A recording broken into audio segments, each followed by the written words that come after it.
5 సార్లు ఎమ్మెల్యే 2 సార్లు మంత్రి అనే వ్యక్తులు 5 సార్లు గెలిచి 2 సార్లు మంత్రులు అయిపోయి చేసాను ఇంత చేసాము అంత అనుకునే వాళ్ళు ఎవరన్నా ఒట్లేస్తారా పిల్లల పైన? ఒట్లు వేయటాలు లేకపోతే గుడికి వెళ్దామంటాలు ఇవన్నీ చిల్లర చేష్టలాగా ఉన్నాయి.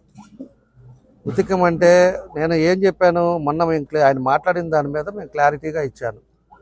అయ్యా నువ్వు ఇక్కడ ఉండు, హైదరాబాద్లో కాదు, వచ్చేదను పొద్దున్నే 11ంటికి వచ్చేదను మధ్యాహ్నం 3ంటికి వెళ్ళిపోయేది కాదు. నువ్వు ఏడే ఉండు, ఇక్కడే ఉండి ఎవరిదైనా కూడా పొరపాట్లు ఉంటే నువ్వు కూడా ఎన్డీఏ కూటమి మీద ఉన్నావు. ఎన్డీఏ కూటమి మీద ఉండేటప్పుడు నువ్వు ఎవరన్నా కూడా ఇక్కడ పొరపాటులు జరిగినా ఎక్కడైనా కూడా కబ్జాలు జరిగినా ఏ ఇబ్బంది జరిగినా కూడా నువ్వు నిలదీయటానికి నీకు హక్కు ఉంది అని అంత క్లారిటీగా చెప్పాను నేను. మళ్ళీ ఇవాళ వచ్చిన తర్వాత మళ్ళీ నా దగ్గర అవి ఉన్నాయి నేను అవి చెప్తాను ఇవి చెప్తాను. ఎందుకు నాకు అర్థం కావట్లా. నువ్వు చెప్పరా స్వామి, నువ్వు ఏడే ఉండు, నీకు ఎవడేం చేశారో నువ్వు చెప్పు అని మేము చెబుతా ఉంటే పొద్దుగుకులు రావటం, ఏదో ఒకటి మాట్లాడటం, వెళ్ళిపోవటం, లేకపోతే మా కొడుకు మీద కొట్టేస్తానంటాం. ఏంటో ఈ భాష ఏంటో మాకు అర్థం కావట్లా. తర్వాత రెండోది మెప్మా అన్నాడు.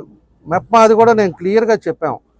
మెప్మాది ఆల్రెడీ ఎంక్వైరీ చేసాం, నారాయణ గారికి చెప్పాము. అక్కడ కూడా స్టేట్ గవర్నమెంట్ నుంచి కూడా ఎంక్వైరీ చేశారు. ఇక్కడ కలెక్టర్ గారు ఒక 3గురిని కలిపి ఇక్కడ ఎంక్వైరీ చేశారు. జరుగుతుంది. దాని మీద ఉద్యోగస్తులు ఉండే వాళ్ళని తీశారు. తర్వాత బ్యాంక్ వాళ్ళు ఎవరున్నారు, లేకపోతే 19 నుంచి చేసిన ఎవరెవరు ఉన్నారో వాళ్ళందరూ చేస్తారని చెప్పేసి కూడా క్లియర్గా కూడా నేను మొన్న కూడా చెప్పా. మళ్ళా ఇవాళ ఎవరున్నారో లోడాలి, ఎవరున్నారో అప్పుడు 19 నుంచి 24లో వైఎస్ఆర్ వాళ్ళు కూడా ఆ మెప్మాలో ఉండే వాళ్ళని కూడా అరెస్ట్ చేయాలి. ఇవాళ నీ గవర్నమెంట్ ఉంది, నువ్వు ఎమ్మెల్యేగా ఉన్నావు, నువ్వు ఎందుకు చేయలేకపోతున్నావు అంటే ఏంటి నాకు అర్థం కాల. నువ్వు ఎన్డీఏ గవర్నమెంట్లో నువ్వు ఉన్నావు, నీకు ఆ మాత్రం రైట్స్ లేదా? నువ్వు పోయి కలెక్టర్ గారి దగ్గర కూర్చొని స్పెషల్గా ఒకటి ఎంక్వైరీ చేయించు. ఎవడు కాదన్నాడు దీనికి? ఎవడన్నా మా పక్క ఎవరైనా తిరిగే వాళ్ళు ఏదైనా పొరపాటు ఉంటే కూడా తప్పకుండా దాని మీద యాక్షన్ తీసుకో, తప్పులేదు దాంట్లో. 19-24లో మీ సైడ్ నుంచి ఎవరున్నారో వాళ్ళవి కూడా బయటికి తీయమని చెప్పి నువ్వు అడుగు. ఊరకనే ప్రెస్లో మాట్లాడి మా కొడుకు మీద ఒట్టు అంటాం ఏంటి? అది నాకు అర్థం కాదు. నువ్వు పోయి కలెక్టర్ గారి దగ్గర ఎందుకు మాట్లాడలేవు? లేకపోతే అక్కడికి వెళ్ళేసి స్టేట్ గవర్నమెంట్లోకి వెళ్ళి సీఎం గారితో కూడా మాట్లాడి వేయించు, స్పెషల్ ఎంక్వైరీ వేయించు. నారాయణ గారిని నువ్వు కూటమిలో ఉన్నావు కదా, 5 సార్లు 2 సార్లు కదా. 5 సార్లు అనేవాడివి నువ్వు ఇంకేం మాట్లాడతారో నాకు అర్థం కాదు. కాబట్టి మెప్మాది మేము క్లియర్గా 2-3 సార్లు చెప్పాం. మన ముఖ్యమంత్రి గారు మీటింగ్ జరిగేటప్పుడు కూడా కలెక్టర్ గారిని అడిగా, ఏమండి ఏమైంది ఎంక్వైరీ ఏం జరుగుతుందని చెప్పేసి కూడా అడిగిన తర్వాత మేము ఆల్రెడీ ఎంక్వైరీ జరుగుతూ ఉందండి అని చెప్పేసి ఆయన చెప్పాడు. నువ్వు పోయేసి కావాలంటే వచ్చి సర్రని పోవటం కాదు, నువ్వు వచ్చి ఆయనతో కూర్చొని మాట్లాడు, తప్పులేదు. ఫోన్ చేసి మాట్లాడేది ఏంది? ఫోన్ చేసి మాట్లాడాను, లేకపోతే అక్కడి నుంచి ఉత్తరం పంపించాము, ఇవి కాదు. నీకు చిత్తశుద్ధి ఉంటే నువ్వు నిజంగా ఏదో దాని మీద ఏదో ఆతృతగా ఏం జరిగిపోయిందో తెలుసుకోవాలన్నప్పుడు నువ్వు పోయి కూర్చొని మాట్లాడేసి దాన్ని ఎంక్వైరీ ఫాస్ట్గా వేయించి ఎవరున్నారో పేర్లు నువ్వు కూడా ఇవాళ మేము ఎమ్మెల్యే అవ్వచ్చు, కానీ నువ్వు కూడా కూటమిలో ఉన్నావు, నీ పార్టీ కూడా కూటమిలో ఉంది, నువ్వు కూడా ఉన్నావు కాబట్టి ఒక బాధ్యులుగా ఉన్నావు కాబట్టి నువ్వు కూడా అడుగు. మేము కూడా రమ్మంటే మేము కూడా వస్తాం, మేము కూడా ఉంటాం, కలెక్టర్ గారిని అడుగుదాం, ఎప్పటికల్లా తెలుస్తామని చెప్పేసి కలెక్టర్ గారిని అడుగుతాం. ఆ తర్వాత ఇంకా ఏం మాట్లాడాడు అది కూడా నేను చెప్పాను. నేను క్లియర్గా మా ప్రభుత్వం వచ్చిన తర్వాత ఎక్కడ కబ్జాలు జరగలా, ఎక్కడన్నా కంప్లైంట్ వచ్చిందా ఒక్కటి చెప్పండి. ఇంతమంది మీడియా ఉన్నారు, మీడియా ద్వారా ప్రజలను కూడా అడుగుతా ఉన్నా. ఎక్కడన్నా కూడా ఒకడు వచ్చి ఆకుపై చేసి ఏమైనా ఇబ్బందులు జరిగిందేమో అని అడుగుతున్నా. దాన్ని ఎవరో వచ్చి ల్యాండ్ వాళ్ళు వచ్చేసి రాత్రిపూట చేశారు అని చెప్పేసి అంటే ల్యాండ్ వాళ్ళదంట, అది వీళ్ళు కావాలని ఉన్నారని చెప్పేసి వాళ్ళు అది ఎంఆర్ఓ ఇచ్చాడు, వాళ్ళు డాక్యుమెంట్స్ చూశారు, అన్నీ చేశారు. అలాంటిది వాళ్ళు వచ్చారు ఆక్యుపై చేసుకున్నారేమో, దానికి రాజకీయానికి ఏం సంబంధం? అలాంటిది ఏదన్నా కూడా కబ్జాలు జరిగి లేకపోతే ఉన్నోళ్ళు తీసేసిన వాళ్ళ దగ్గర ఏమన్నా ఎవిడెన్స్ ఉన్నాయా? వాళ్ళ దగ్గర ఏమన్నా పట్టాలు ఉన్నాయా? వాళ్ళ దగ్గర కాగితాలు లేకుండా మీలాగా మీ కొడుకు మాదిరి పోయి రాత్రిపూట ఆ బ్రాహ్మణులది రాత్రిపూట మీ బామ అతను వియంకుడు పోయి భాస్కర్ రెడ్డి పోయేసి నైట్ నోట వేసుకున్నట్టు అక్కడ ఏమైనా జరిగిందా? వాళ్ళ దగ్గర కాగితాలు లేకుండా పోయి ఆక్యుపై చేశారా? ఇవన్నీ చెప్పు. ఆ రోజు ఉండే పరిస్థితుల్లో మీరు చేసింది అది, నీకు రైట్స్ లేదు, నువ్వు ఓనరు కాదు. ఓనర్ ఎవరో ఒంగోలు సుబ్బారావు అయితే మీ ఓను పోయేసి రాత్రిపూట కట్టి లైట్లు వేసి చేసింది మీరు. ఈడకు వచ్చిన తర్వాత వాళ్ళెవరో సైట్ ఓనర్స్ అయిపోయి వాళ్ళ కాగితాలు పెట్టుకొని వాళ్ళు పోయి వాళ్ళని గదిలిచ్చారు.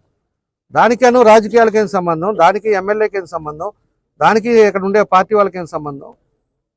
సంబంధాలు లేకుండా లేకపోతే మా వాళ్ళు పార్టీ వాళ్ళు ఎవరన్నా పోయేసాలి. అప్పుడు అలాంటివన్నీ చెప్పకుండా ఈరోజు సర్వనాశనం చేసి ఈరోజు ఒక కొడుకున్నాడు, మాకు ఒక్క కొడుకే అంటే అందరికీ పిల్లలు ఉంటారు, అందరికీ ఆ బాగుంటాయి. అన్నీ కూడా గుర్తుపెట్టుకోవాలని చెప్పి కూడా మేము తెలియజేస్తా ఉన్నా. ఇంకొకటి అన్నాడు మళ్ళా, దొంగ మాటలు చెప్పి గెలిచారు అని చెప్పి. ఎవరు దొంగ మాటలు చెప్పి గెలిచింది?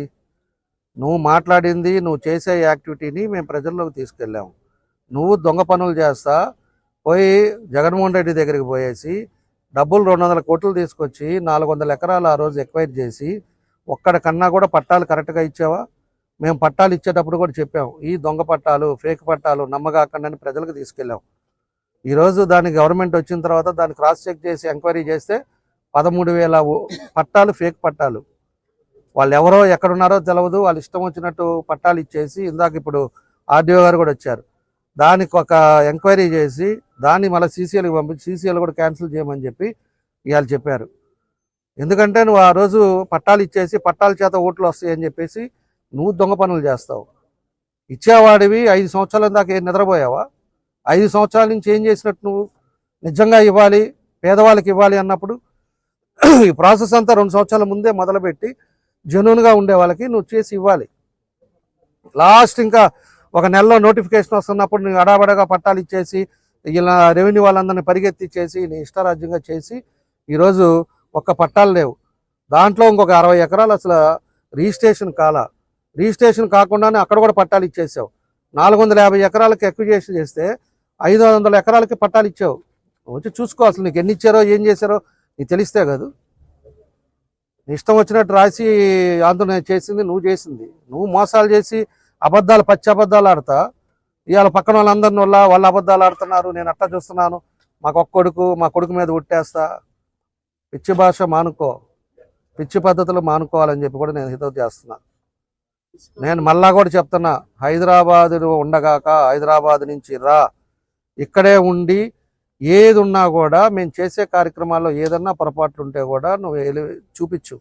తప్పకుండా కూడా మేము తప్పు ఉంటే మాత్రం ఒప్పుకుంటాం.